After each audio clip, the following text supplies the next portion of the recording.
हमारे channel Hollywood cinema को subscribe करें और बेल आइकन दबाएं नए वीडियो की नोटिफिकेशन पाने के लिए। दोस्तों नमस्कार, आजकल मैं बात कर रहा हूं रीचर सीजन 1 वेब सीरीज के बारे में और आज मैं एक्सप्लेन करने वाला हूं एपिसोड 5 को। अगर बाकी एपिसोड का वीडियो अभी तक आपने नहीं देखा है तो प्ले बुक का लिंक आपको डिस्क्रिप्शन बॉक्स में मिल जाएगा, उसे जरूर देखें। एपिसोड 5 की शुरुआत वहीं से होती है जहाँ एपिसोड 4 खत्म हुआ था। हम देखते हैं मौली बेथ की मौत के बाद वो तीनों उसकी डेड बॉडी को रेलवे स्टेशन पर वैसे ही छोड़कर चले आते हैं, लेकिन आने से पहले 911 पर कॉल करके इमरजेंसी टीम को इन्फॉर्म कर देते हैं। लेकिन हम देखते हैं रीचर को मौली बेथ की मौत का बहुत ही अफसोस होता है, क्योंकि वो जानता है मौली बेथ की मौत उनकी वजह से हुई है। उन लोगों ने मौली बेथ को इस केस में इन्वॉल्व किया और जिसकी वजह से वो मारी गई। अब रीचर फिनले को बोलता है कि उसे एक नई कार चाहिए होगी, क्योंकि उसकी पुरानी कार पर गोलियों के निशान है। तो फिनले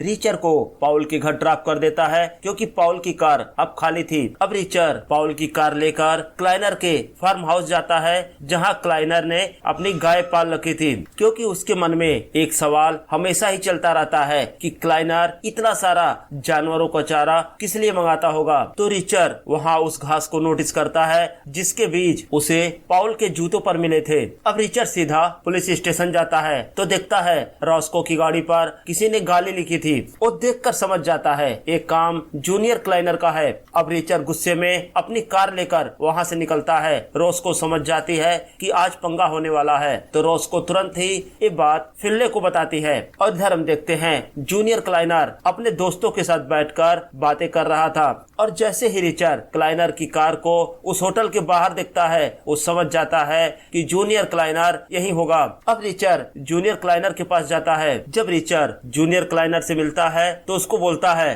तुम्हें रॉस्को की गाड़ी पे वो गालियां नहीं लिखनी चाहिए थी। लेकिन रिचर्ड देखता है जूनियर क्लाइनर अपनी गलती के लिए सॉरी बोलने के बजाय रॉस्को को ही गालियां देने लगता है। फिर क्या था, रिचर्ड जूनियर क्लाइनर और उसके साथियों की बुरी तरह पिटाई करता है, लेकिन तभी वहाँ रॉस्को और फिनले आ जाते हैं और वो दोनों रिचर्ड को रोकते हैं और फिर वहाँ पर क्लाइनर भी आ जाते हैं। तो क्लाइनर सबसे पहले अपने बेटे को रोकते हैं और उसके बाद क्लाइनर फिनले से बोलते हैं जब से रिचर्ड इस शहर में आया है यहाँ पर हिंसा के अलावा कुछ नहीं हुआ, तो इसलिए वो लोग रिचर्ड को वहाँ से ले जाएं। जब रिचर्ड रॉस्को के साथ बाहर आता है तो रॉस्को को बोलता है एक रिचर्ड की वजह से मौली बेथ की मौत हो चुकी है, लेकिन वो रॉस्को को कुछ नहीं होने देगा। तभी रॉस्को के पास चीफ का कॉल आता है और चीफ रॉस्को को बताता है कि उसे सस्पेंड किया जा रहा है, क्योंकि जो जली हुई कार मिली थी उस पर नंबर प्लेट नहीं था। लेकिन फिर भी रॉस्को ने रिपोर्ट में ये मेंशन किया कि वो एक क्रिमिनल की है। अब फिनले रॉस्को को शांत कराता है। वो बोलता है वो खुद चीफ से बात करेगा। तो रॉस्को बोलती है अब हमारा अगला कदम क्या होगा। तो रिचर्ड बोलता है हमें जॉय की वो पर्ची दोबारा देखनी होगी और उसके हिसाब से चलना होगा। तो फिनले बोलता है वो दोनों प्रोफेसर अभी भी देश से बाहर हैं और हमने पिट का गैराज भी चेक कर लिया, जहां हमें कुछ भी नहीं मिला। तो रिचर्ड बोलता है तो बची है ग्रे की फाइल। तो रॉस्को बोलती है मैंने तुम्हें पहले भी बताया कि उन्होंने ऐसी कोई फाइल अपने घर में तो नहीं छोड़ी, उन्होंने सिर्फ वो गन ही छोड़ी थी मेरे लिए जो मैंने तुम्हें दिया। तो रिचर्ड बोलता है मैं उस बॉक्स को दोबारा देखना चाहता हूँ जिसमें उन्होंने गन रखी हुई थी। जब रिचर्ड उस बॉक्स को चेक करता है तो देखता है उस बॉक्स में एक चाबी छुपा कर रखी गई थी। तो रिचर्ड रॉस्को से पूछता है कि जब वो मरे उसके पहले क्या वो कोई लॉकर या स्टोरेज यूज करते थे। तो रॉस्को बोलती है नहीं, उनका ज्यादा समय तो अपने घर पर या पुलिस स्टेशन में ही बीतता था। तो रिचर्ड बोलता है मुझे याद आया तुमने एक बार बोला था कि वो हर हफ्ते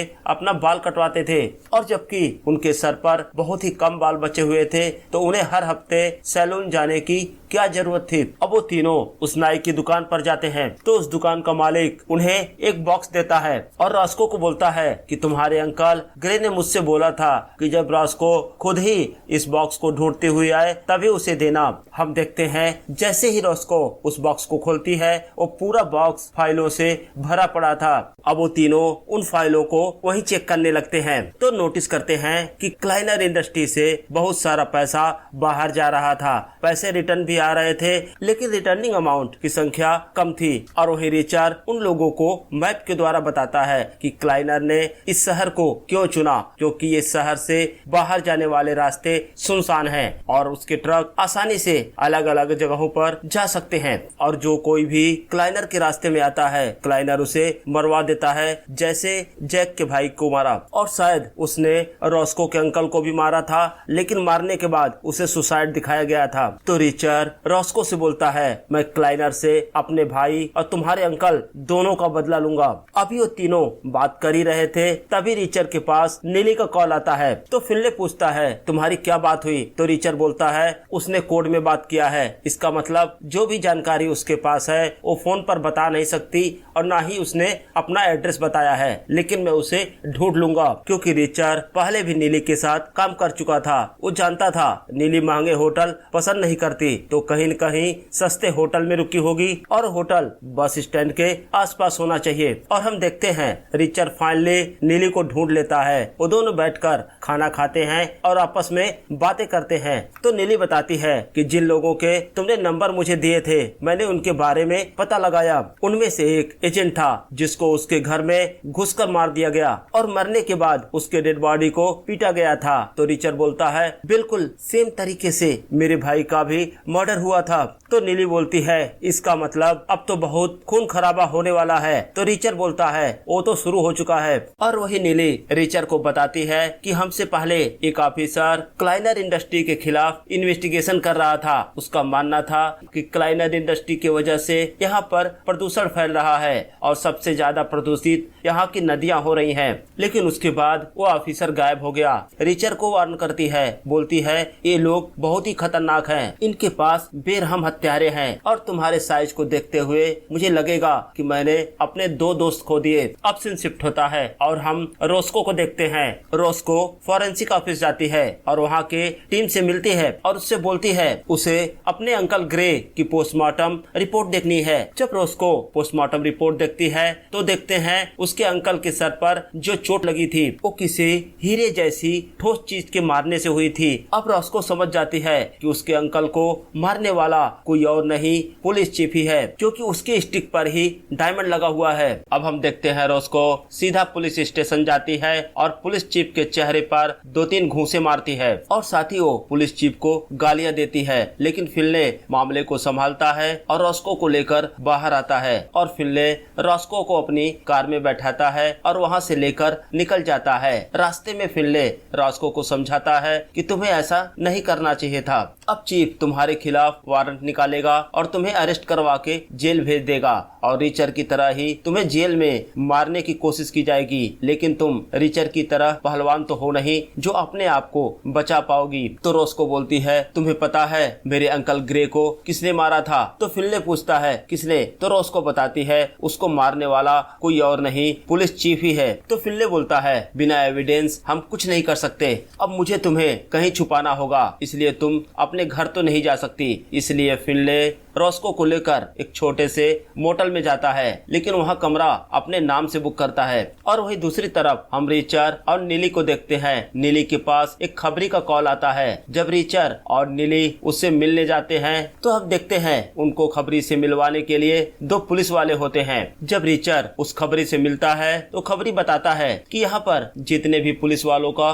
मर्डर हुआ है उनमें से कोई भी मर्डर यहाँ के किसी लोकल क्रिमिनल ने नहीं किया है। तो रिचर्ड बोलता है, तो फिर किसने किया? तो खबरी बताता है, ऐसे काम के लिए बाहर के किलर हायर किए जाते हैं और एक किलर का नाम बताता है जिसका नाम होता है वाइकिन। वो बोलता है, अगर आपको वाइकिन मिल गया तो समझो आपको आपका किलर मिल गया। अब रिचर्ड के पास फिनले का कॉल आता है और फिनले रिचर्ड को बताता है रोस्को ने चीफ के चेहरे पर 2-3 घूंसे मार दिए हैं और जिसकी वजह से उसे अरेस्ट किया जा सकता है। तो मैंने रोस्को को बचाने के लिए उसे शहर से दूर एक होटल में लाया हूँ। लेकिन मेरे पास अभी पिकॉट का कॉल आया था और उसने मुझसे बोला वो बहुत दिनों तक पॉल की फैमिली का देखभाल नहीं कर सकता क्योंकि उसे अपनी जॉब भी करनी है। तो मैं सोचता हूँ रोस्को को पॉल की फैमिली के पास भेजता हूँ, वहाँ रोस्को भी सेफ रहेगी और पॉल की फैमिली भी सेफ रहेगी। तो रिचर्ड बोलता है, ये अभी के लिए सबसे बेहतरीन तरीका है रोस्को को छिपने का। तो रिचर्ड फिनले से पूछता है कि अब तुम्हारा क्या प्लान है? तो फिनले बोलता है कि ग्रे की फाइल से